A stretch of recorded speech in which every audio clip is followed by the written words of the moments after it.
Hi miss, இன்னைக்கு வந்து இந்த பீச்சில் ஓட பார்ட் 4 தான் வந்து பார்க்க போகிறோம். லாஸ்ட் பார்ட் பார்க்கலன்னா போய் பார்த்துட்டு வந்துடுங்க. நெக்ஸ்ட்டு வந்து க்ரைம் காதல் மேபி வர சான்ஸ் இருக்குது. அப்படி வரல அப்படின்னா ஹீஸ் மை ஐடல் வந்து நான் செகண்ட் பார்ட் வந்து போட்டுறேன். லாஸ்ட் பார்ட்டில் வந்து ஜிமின் வந்து தியாட்ட வந்து அவங்கள பற்றி வந்து சொல்லியிருப்பார். அவங்களோட ஃபஸ்ட் மீட்டிங் அப்புறம் உங்களுக்கு ஒர்க் போட்டு கொடுத்தது இதை பற்றி சொல்லிகிட்டு இருக்கும்போதே ஜிமினுக்கு வந்து ஒரு முக்கியமான கால் வந்துடும். ஸோ அதை பேசிகிட்டே வந்து போயிடுவார். தியா வந்து இவன் எப்போ இன்னமே வந்து எந்த ஜென்மத்தில் சொல்ல போனா தெரியல அப்படின்ட்டுன்னு புலம்பிகிட்டே வந்து உட்காந்துருப்பாள். இதான் நம்ம லாஸ்ட் பார்ட்டில் வந்து ஸ்டாப் பண்ணோம். ப்ரெசன்ட் சீன் ஆஸ் யூஷுவல் வந்து மார்னிங் வந்து எந்திரிச்சு ஜிமின் வந்து ஆஃபீஸ்க்கு வந்து கிளம்பி போகிறாரு. தியாவுமே கூட்டிகிட்டு போகிறாரு. அன்றைக்கி வந்து ரொம்ப ஃப்ரீயாக தான் வந்து இருக்கார். ஃப்ரீயாக இருக்கையில் தியா அம்மாரை வந்து அவள் வேலையை ஆரம்பிச்சிட்டா. மாமா சும்மா தானே உட்காந்துருக்க, அழகா நீயும் லவ் ஸ்டோரி சொன்னீன்னா கேட்டுட்டாச்சும் இருப்பேன்ல, நேற்று பாதியோடு நின்றுருச்சு. ஐயோ மாற ஆரம்பிச்சிட்டியாடி, சொல்லனா விடவா போகிற, சரி வா சொல்கிறேன் அப்படின்ட்டுன்னு வந்து தியாவை பக்கத்தில் கூப்பிட்றாரு. அவளுமே பக்கத்தில் போகிறா. அப்போ தியா சொல்கிறா, எதில் மாமா விட்ட? நீ வந்து அந்த ஆன்ட்டிக்கு ஒர்க் போட்டு கொடுத்த, அதில் தானே நிறுத்தினேன். ஆமாம் ஆமாம், நல்ல ஞாபகம் வச்சுருக்கியே. அவளுக்கு நான் ஒர்க் போட்டு கொடுத்தேன். ரொம்ப இன்னசென்ட்டான பொண்ணு, ஃபேமிலி பேக்ரவுண்ட் எதுவுமே இல்லாமல் ரொம்ப கஷ்டப்பட்டு வளர்ந்தவ. எப்படி சொல்கிறது, ஒரு டக்குன்னு பேச மாட்டா. அவள் பேசுகிறதுல காற்று தான் வரும். நம்ம வந்து அவள் வாய்க்கிட்ட போய் காதை வச்சாதான் அவள் என்ன பேசுகிறாங்கிறதே புரியும். நல்லா போயிட்டுருந்துச்சு. ஃபஸ்ட்டு வந்து எனக்கு அவளை பிடிச்சிருந்துச்சி. அதுக்கப்புறம் க்ரஷ் அப்படிங்கிற ஒரு மெட்டீரியலை வச்சுருந்தேன். அப்போது போக போக தான் தெரியும் அது வந்து ஒரு லவ் அப்படின்ட்டு வந்து சொல்கிறாரு. அப்படியா மாமா, அந்தளவுக்கு ரசித்து நீ வந்து லவ் பண்ணியிருக்க அவங்கள? ஆமாம், பார்த்து பார்த்து ரசித்து தூரமாக அவகிட்டேயும் சொல்லாமல். பட் போக போக அவளுக்கு ஒர்க் வந்து நான் ஜாஸ்தி கொடுக்க ஆரம்பித்தேன். பிகாஸ் அவள் என் கூடவே இருக்கணும் அப்படிங்கிறதுக்காக என் கூட அதிகமாக டைம் ஸ்பெண்ட்ற மாதிரியே அவளுக்கு ஒர்க் வந்து கொடுத்தேன். அவள் என் கூடயே தான் இருந்தா அந்த அருக்கு பற்றியா, அங்கே ஒரு டேபிள் ஒரு சேர் அவளுக்கு போட்டு நான் செப்ரேட்டடாக இந்த ரூம்லேயே அவளுக்கு வந்து ஒரு சின்ன இடமா க்ரியேட் பண்ணி கொடுத்தேன் அப்படின்னு சொல்கிறாரு. அப்போ தியா கேட்குறா, அப்போது கண்டிப்பாக ரூமர்ஸ் ஏதாச்சும் வந்திருக்கும்ல, என்ன பாஸோட சிஇஓ ரூமுக்கு உள்ளேயே வந்து அவளுக்கு சேர் போட்டு டேபிள் போட்டு தனியாக கொடுத்துருக்காரு. அதுவும் இல்லாமல் நீங்கள் அதிக நேரம் ஒன்றா ஒர்க் பண்ணும்போது கண்டிப்பாக ஆஃபீஸில் ரூமர் வந்திருக்குமே. ஆமாம் தியா, என் தங்கச்சி உன்னை எப்படி வளர்க்குற, இதெல்லாம் வந்து உனக்கு எப்படி அந்த அளவுக்கு ரூமர் அந்த மாதிரி பேசுகிறது இந்த அளவுக்குலாம் உனக்கு எப்படி மூளையில் எட்டுது? அது ஒன்றும் இல்லை மாமா. அம்மா வந்து சின்னத்துக்கு ஆஃபீஸில் நடக்கிறதெல்லாம் பேசிகிட்ருப்பாங்க. இந்த மாதிரி ஆஃபீஸில் ரூமர் நடந்தது, அவங்களோட எம்ப்ளாய்க்கும் இன்னொரு எம்ப்ளாய்க்கும் லவ், இந்த மாதிரி பேசிகிட்ருப்பாங்க. நான் படிக்கிற மாதிரியே அவங்க பேசுறது காது கொடுத்து கேட்டுட்ருப்பேன். அதனால ஒரு கெஸ்ஸிங்கில் சொன்னேன். அப்போல்லாம் இந்த ரூமர் வரலையா? இரு, நான் உங்கள் அம்மா ஃபோன் பண்ணட்டும், நான் அவள்கிட்ட சொல்லிக்கிறேன், உனக்கு அப்புறம் இருக்குது அப்படின்ட்டுன்னு வந்து சொல்கிறாரு. அப்போ தியா, என்ன மாமா உன்னை நம்பி தானே நான் எல்லாத்தையும் சொல்கிறேன், பத்தியா நீ அம்மாட்ட சொல்லி கொடுத்துருன்னு சொல்கிற, போ நீ உன் லவ் ஸ்டோரியே சொல்ல வேணாம். இரு, பாதியாக கேட்டுட்டு அப்புறம் நான் ஒர்க்கில் இருக்கும்போது சொல்லுமாம்மான்னு நீ பிடிச்சி இழுக்கிறது, சொல்கிறத கேள்றி. ரூமர் வந்துச்சு தான், நிறைய வந்துச்சு. ஜிமினும் ஒய்யனும் டேட்டிங் பண்ணுறாங்க போல இருக்குது, சீக்ரெட் லவ் அப்படி இப்படின்ட்டுன்னு நிறைய ரூமர்ஸ் வந்து இந்த ஆஃபீஸில் ஸ்ப்ரெட் ஆணுச்சு. பட் நான் எதையுமே கண்டுக்கல. பட் அவள் வந்து ரொம்பவே சீரியஸாக எடுத்துக்கிட்டா. ஸோ ஒன் டே வந்து என்கிட்ட பேசினா. என்ன பேசினாங்க, அது என்ன பேசினானா, ரொம்ப தயங்கி, ஜிமின் சார் பேசாமல் எனக்கு நீங்கள் எல்லா எம்ப்ளாயீஸ்க்கும் கொடுக்குற மாதிரி வெளியிலேயே எனக்கு செப்ரேட்டடாக ஒரு சேர் அண்ட் டேபிள் வந்து அரேஞ்ச் பண்ணி கொடுத்துருங்க. உங்கள் கூட இருக்கிறத நிறைய பேர் வந்து ரூமர்ஸாக க்ரியேட் பண்ணி வந்து பேசுகிறாங்க. பட் நீங்கள் அது எதுவும் கண்டுக்கல தான், அது எனக்கு என்னவோ ஹர்ட் ஆகிற மாதிரி ஃபீல் ஆகுது அப்படின்ட்டு நான் வந்து சொன்னான் அப்படின்னு சொல்கிறாரு. அப்போல தியா, அச்சச்சோ அப்போ நீ வந்து அந்த ஆன்ட்டியை வெளியில் ரூம் கொடுத்து அரேஞ்ச் பண்ணி வச்சிட்டியா? சீச்சி, அந்த தப்பெல்லாம் உன் மாமா பண்ணுவேனா? அதெல்லாம் பண்ணல. நான் அவகிட்ட வந்து ஒரு வார்த்தை சொன்னேன், இங்கே பாரு ஒயன், இதெல்லாம் வந்து ரூமர்ஸ் அப்படிங்கிறது வந்து காமன் திங் தான். இன்றைக்கி என் கூட வந்துச்சு, நாளைக்கு வேறு பையன் கூட கூட உன்னை சொல்ல வந்து சான்ஸ் இருக்குது. இது வந்து உனக்கு ஃபஸ்ட் டைம்னால உனக்கு அப்படி தெரியுதா என்னமோ தெரியல. பட் இது என்னென்னா வந்து சீரியஸாலாம் வந்து எடுத்துக்கல. ஏன்னா இதை போயிட்டு நம்ம யார்ட்டையும் சொல்லி எக்ஸ்பிளைனும் பண்ணணுங்கிற எந்த அவசியமே கிடையாது. உனக்கு தெரியும், எனக்கு தெரியும், அப்புறம் என்ன, ஃப்ரீயாக விடு அப்படின்ட்டு வந்து அவளுக்கு அட்வைஸ் பண்ணி டாட்டா காமிச்சிட்டேன் அப்படின்ட்டு வந்து சொல்கிறாரு. அப்போ தியா, ஓ நீங்கள் அட்வைஸ் பண்ணி அமுச்சிட்டிங்க, சரி உங்கள் லவ் எதில் ஸ்டார்ட் ஆனுச்சு? அது வந்து அதில் நீ சின்ன பொண்ணாலாம் நான் சொல்ல முடியாது அப்படின்ட்டு வந்து சொல்கிறாரு. என்ன மாமான்னு உங்களோட லவ் சீன் எதில் ஸ்டார்ட் ஆனுச்சு அப்படிங்கிற ஒரு ஆசைனால தானே உங்கள் லவ் ஸ்டோரியே நான் கேட்டேன். ஆனால் நீ சின்ன பொண்ணு, அதெல்லாம் சொல்ல முடியாது அப்படின்னா நான் என்ன பண்ணுறது அப்படின்ட்டு வந்து சொல்கிறா. அது ஒன்றும் இல்லை தியா, நம்ம ஆஃபீஸில் ஒரு பார்ட்டி நடந்துச்சு. பார்ட்டியா? சரி, பார்ட்டியில் ப்ரப்போஸ் பண்ணியா? அட இல்லடி. அப்போது நானா சொல்கிறேன், ஏன் அவ்வளோ அவசரப்படுற, கொஞ்சம் ஃபீல் பண்ணி சொல்ல வேணும்ல. சரி சரி சரி சரி சொல்லு மாமா அப்படின்னு கேட்குறா. அந்த பார்ட்டியில் ட்ரிங்க்ஸ் எல்லாமே இருந்துச்சு. பட் அவள் ட்ரிங்க்ஸ்லாம் வந்து பண்ணலை. பட் யாரோ வந்து அவளுக்கு ஃபோர்ஸ் பண்ணி ட்ரிங்க்ஸ் வந்து கொடுத்துருக்காங்க. அதில் வந்து லைட்டாக நம்ம ஆள் வந்து போதை ஆகிட்டா. நான் வந்து ரொம்ப நேரமாக தேடிகிட்டே இருந்தேன், எங்கடா காணோம், எங்கே நிற்கிறா அப்படின்ட்டு தேடிகிட்டே இருக்கும்போது ஒரு இடத்துல வந்து வாலை பிடிச்சிட்டு அப்படி நின்னா.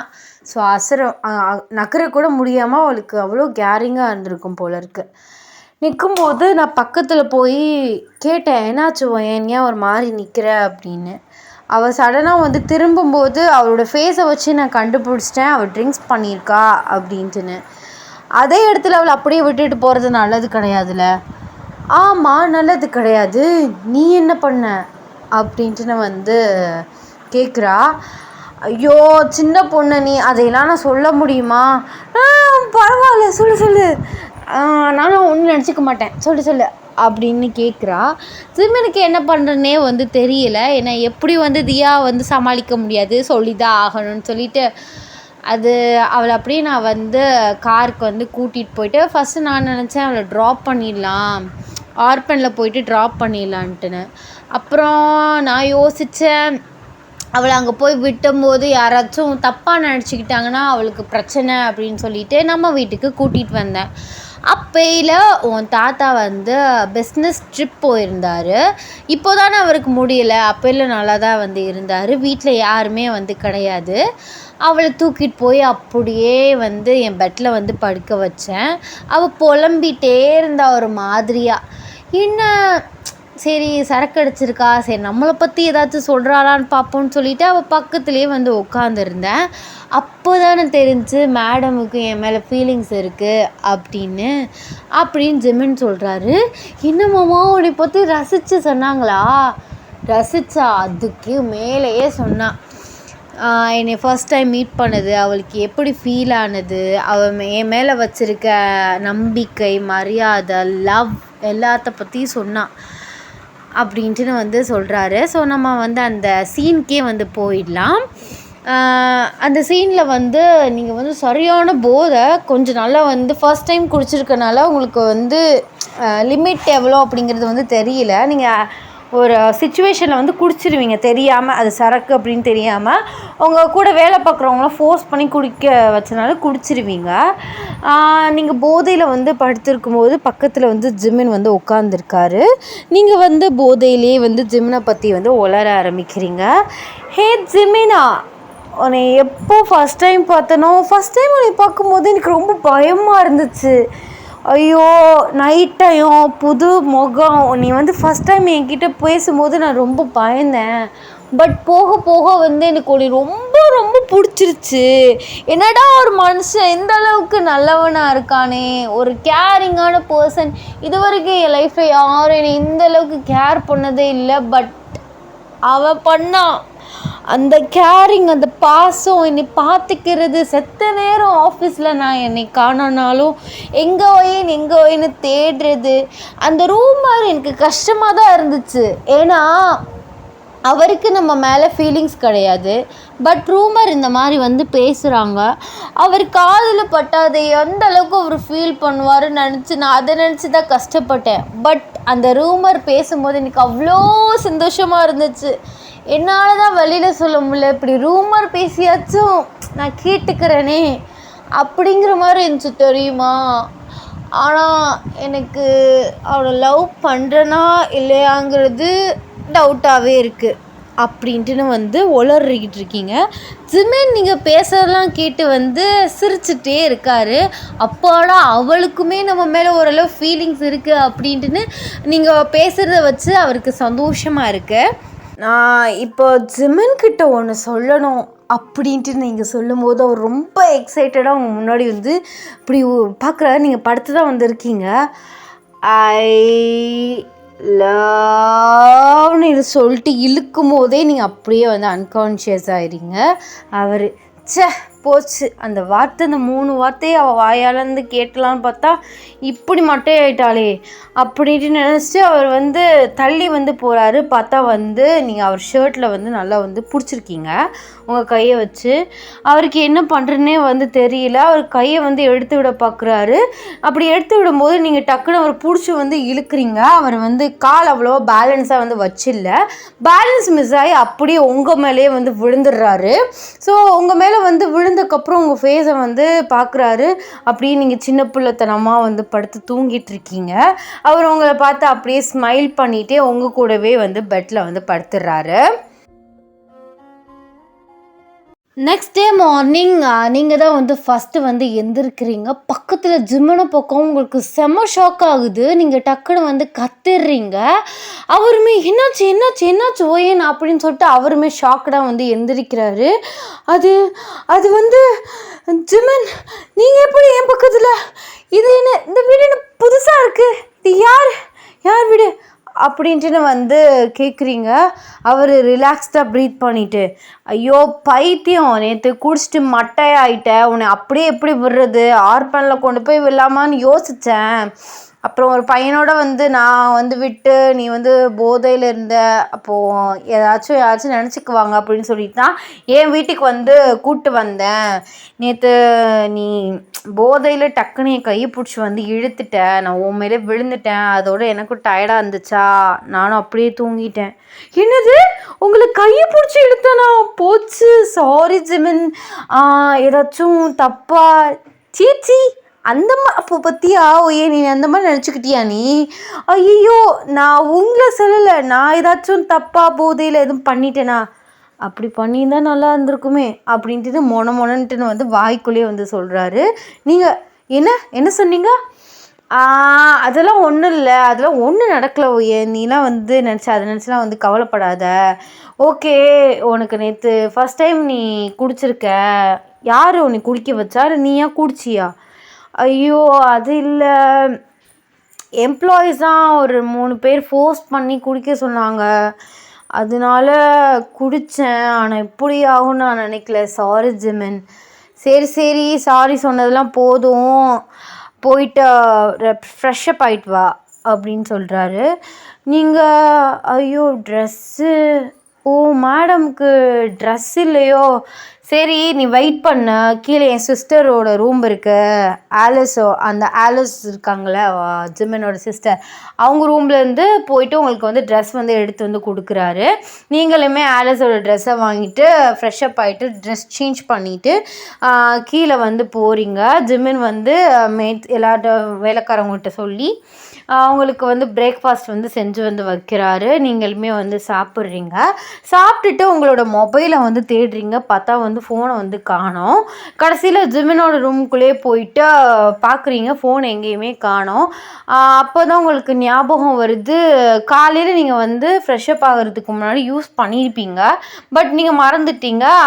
அப்போ தான் உங்களுக்கு ஞாபகம் வருது, கபோர்டில் வச்சுருக்க ஞாபகம். ஸோ நீங்கள் கபோர்டில் வந்து ஓப்பன் பண்ணிவிட்டு ஃபோனை வந்து எடுக்க போகிறீங்க. அப்போயெல்லாம் இங்கே வந்து ஒரு ஃபேமிலி ஃபோட்டோ வந்து இருக்குது. அந்த ஃபேமிலியில் ஜிமினோட தங்கச்சி ஆலிஸ், அவங்க அப்பா அம்மா 4 பேரும் ஃபேமிலியாக ஒரு ஃபோட்டோ இருக்குது. அதை வந்து எடுத்து வந்து பார்க்குறீங்க. நீங்கள் எடுத்து பார்க்கையில ஜிமின் வந்து பின்னாடியிலேருந்து அது வேறு யாரும் இல்லை, என் ஃபேமிலி தான் அப்படின்ட்டு வந்து சொல்கிறாரு. நீங்கள் திரும்பி ஓ நைஸ் ஃபேமிலி, ஆனால் இது வரைக்கும் உங்கள் ஃபேமிலி மெம்பர்ஸை நான் பார்த்ததே இல்லை. அது வந்து அப்பா வந்து பிஸ்னஸ் ட்ரிப் போயிருக்காரு. அவர் எப்போதும் என் கூட தான் இருப்பார். பட் என் தங்கச்சியும் அம்மாவும் என் கூட இல்லை அப்படின்ட்டு சொல்கிறாரு. நீங்கள் ஏன் உங்கள் அம்மாவும் உங்கள் தங்கச்சியும் உங்கள் கூட இல்லை? அது வேறு ஒன்றும் இல்லை, எங்கள் அப்பா பண்ண தப்புனால அம்மா கோச்சிக்கிட்டு தங்கச்சியை கூட்டிகிட்டு அவங்க அப்பா வீட்டுக்கு வந்து போயிட்டாங்க. என்னையே ரொம்ப கூப்பிட்டு ஃபோர்ஸ் பண்ணாங்க. பட் அப்போயில இருக்க சுச்சுவேஷன் சரியில்லை. சரியான குடிப்பார். எங்கே நம்மளும் வந்து விட்டு போயிட்டா அவரோட பிஸ்னஸ் அவரோட ஹெல்த் எல்லாமே போயிடும் அப்படிங்கிறதுக்காக அம்மா கூட சண்டை போட்டு நான் இருந்தேன். அந்த கோவத்திலே இது வரைக்கும் எங்கள் அம்மா அன்னைக்கு பேசினவங்க தான் லாஸ்ட்டாக என்னவே மூஞ்சிலே முழிக்காதன்னு இது வரைக்கும் ஒரு வார்த்தை கூட என்கிட்ட பேசினதில்லை. என் தங்கச்சி ஆலிஸ்க்கு எப்போயாச்சும் கால் பண்ணுவேன். அவளுக்கு மேரேஜ் நடந்துச்சு, அங்கே போனேன், லண்டன் போனேன். அப்பா வரல. ஏன்னா அப்பா எப்படி எங்கள் அம்மாவை ஃபேஸ் பண்ணுறது, எப்படி அவங்க மூஞ்சில் முழிக்கிறது அப்படிங்கிற ஒரு பயத்திலே அவர் வரலன்னு சொல்லிட்டாரு. 1000 தான் இருந்தாலும் சிஸ்டர் மேரேஜ் அப்படிங்கிறதுக்காக நான் போனேன். அப்போ கூட என் ஃபேஸை கூட பார்க்கல, திரும்பிக்கிட்டாங்க. பட் ஸ்டீல் நான் அம்மாவோட பாசத்துக்கு ஏங்கிட்டு தான் இருக்கேன் ஏன் அப்படின்னு சொல்லும்போது அவர் கண் வந்து கலங்குது. அவர் சொல்கிறத கேட்டு வந்து நீங்களுமே கண் வந்து கலங்குறீங்க. நீங்கள் கேட்குறீங்க, உங்களுக்கு எந்த பிரச்சனையும் இல்லை அப்படின்னா உங்கள் மனசில் இருக்க கஷ்டத்தை என்கிட்ட சொல்லுங்கள் அப்படின்ட்டு வந்து நீங்கள் அவரோட கையை வந்து பிடிக்கிறீங்க. ஸோ நீங்கள் அவர் கையை வந்து ஹோல்ட் பண்ணையில் அவர் வந்து ஃபுல்லாக வந்து ஃபீல் பண்ணுறது, அந்த பெயின் இதையெல்லாம் வந்து ஷேர் பண்ணிக்க ஒரு பர்சன் நம்ம லைஃப்பில் கிடச்சிருக்காங்க அப்படின்ட்டுன்னு வந்து அவருக்கு வந்து ஃபீல் ஆகுது. ஸோ அவர் அப்படியே கண் கலங்கி வந்து உங்களை வந்து பார்க்குறாரு. To be continuous. நெக்ஸ்ட் பார்ட்டில் ஜிமினோட ஃபேமிலியில் என்ன பிரச்சனை ஆணுச்சு அப்படின்ட்டு நான் வந்து பார்க்கலாம். அதுக்கப்புறம் வந்து உங்களோட லவ் ஸ்டோரி பாதி இன்னும் இருக்குது. நீங்கள் லவ் பண்ணது எப்படி வந்து பிரேக்கப் ஆணுச்சு, நீங்கள் அவர் கூட இருக்கீங்களா இல்லையா அப்படின்னு சொல்லிட்டு நெக்ஸ்ட் பார்ட்டில் வந்துடும். நம்ம ஆத்தர் வந்து க்ரைம் காதல் பாதி பார்ட் வந்து அமுச்சு விட்டாங்க. பட் நான் வந்து இன்னும் வந்து ரீட் பண்ணி பார்க்கல. ஏன்னா அவள் இன்றைக்கி அனுப்புகிறேன்ட்டு நேற்று அமுச்சு விட்டா பாதி. ஸோ இன்றைக்கி அனுப்புகிறேன்னு சொல்லியிருக்கா. மொத்தமாக வந்ததுக்கப்புறம் ஃப்ரீ ஆகிட்டு படிச்சுக்கலாம் அப்படின்னு வந்து இருக்கேன். மேபி சான்ஸ் இன்றைக்கி அவள் வந்து எனக்கு ஃபுல் ஸ்டோரி ஒரு ஃபுல் பார்ட் வந்து சொல்லிட்டான்னா டுமாரோ வந்து க்ரைம் காதல் பார்ட் 2 வந்துடும். அப்படி இல்லைன்னா ஹீஸ் மை ஐடலோட செகண்ட் பார்ட் வந்து வந்துடும் கன்ஃபார்ம். பட் எனக்கு என்ன தெரியல, ஒரு 2 டேஸாக மைண்ட் வந்து ஒரு மாதிரி டிஸ்டர்ப்டாக சரியில்லை. ஸோ எனக்கு ரெக்கார்ட் பண்ணுறதே மைண்ட் வந்து கிடையாது. பட் வந்து நிறைய எஃப்எஃப் இருக்குது, நிறைய ஒன் ஷாட் பேலன்ஸ் இருக்குது. அப்படிங்கிறதுக்காக நான் வந்து பண்ணிகிட்ருக்கேன். ஜேகேக்கு ஒரு ஒன் ஷாட் வந்து யோசிச்சுருக்கேன், அந்த டீமில் போடலாம். அந்த எப்படி சொல்கிறது, கண்டென்ட் வந்து யோசிச்சுருக்கேன், டைட்டில் யோசிச்சுட்டேன். பட் வந்து சீன்ஸ் வந்து இன்னும் நான் யோசிக்கல. அப்புறம் வந்து டேக் வந்து 2 ஒன் ஷாட் பேலன்ஸ் இருக்குது. 2மே ஒரு ஆள் கேட்டது. அவள் வந்து அவள் பர்த்டே வருதுன்னு சொன்னாள் செப்டம்பர் 22. அதுக்கு வந்து பஸ் தீமில் வந்து மேடமுக்கு வந்து ஸ்டோரி வேணுமா. ஆக்சுவலாக நம்ம பழைய சேனலில் பேங்க்டன் எஃப்எஃப் தமிழ் வாய்ஸில் பஸ்ஸில் அப்படின்னு சொல்லிட்டு ஒரு எஃப்எஃப் வந்து போட்டிருப்போம். அந்த லவ் பண்ணி அந்த பஸ்ஸில் வந்து அவளுக்கு அந்த ஃபீல் வரணுமா அப்படின்ட்டு வந்து நீ வந்து ரொம்ப நாளாக சொல்லிகிட்டே இருந்தா. பட் நான் மறந்துட்டேன். நான் உங்கள் ஆத்தருக்கு தான் சரியான ஞாபகம் மறந்தியாச்சு, மறந்துட்டேன். சொன்னா அவளுக்கு செப்டம்பர் 22 அது வேறு போடணும். ஷோ நிறைய பேலன்ஸ் இருக்குது, எனக்கு அப்படியே தலை சுற்றுது. அதுவும் இல்லாமல் செப்டம்பர் 12 வந்து ஒரு பொண்ணு வந்து ஜங்குக்கு வந்து அவள் பர்த்டேயா, ஜங்குக்கு கசின் அந்த இது கேட்டிருந்தா. பட் அதையுமே நான் வந்து மறந்துட்டேன், சுத்தமாக எனக்கு ஞாபகமே இல்லை. ஸோ சூன் நான் வந்து எல்லாரோடைய ஒன் ஷாட்டுங்கிறேனே ஒன் ஷாட் அதான் ஐயோ ஒளர்றேன். எல்லாரோட ரெக்வெஸ்ட்டையுமே நான் போட வந்து ட்ரை பண்ணுறேன். பேலன்ஸ் வந்து ரெக்வெஸ்ட் இருந்துச்சுன்னா வந்து எனக்கு ஞாபகப்படுத்துங்க. பிகாஸ் நான் எல்லாத்தையுமே வந்து மறந்துடுறேன். எனக்கு ஞாபகமே வந்து இருக்க மாட்டுது. ஐ ஹோப் வந்து உங்களுக்கு இந்த பார்ட் வந்து பிடிச்சிருக்கும் நான் நம்புகிறேன். எப்படி இருக்குன்னு சொல்லிட்டு கீழே கமெண்ட் பண்ணுங்கள். ஓகேடா, நெக்ஸ்ட் FFR ஒன் ஷாட்டில் வந்து மீட் பண்ணலாம். ஸோ டாட்டா பாய் பாய், எல்லோரும் வந்து சேஃபாக இருங்க. Love you.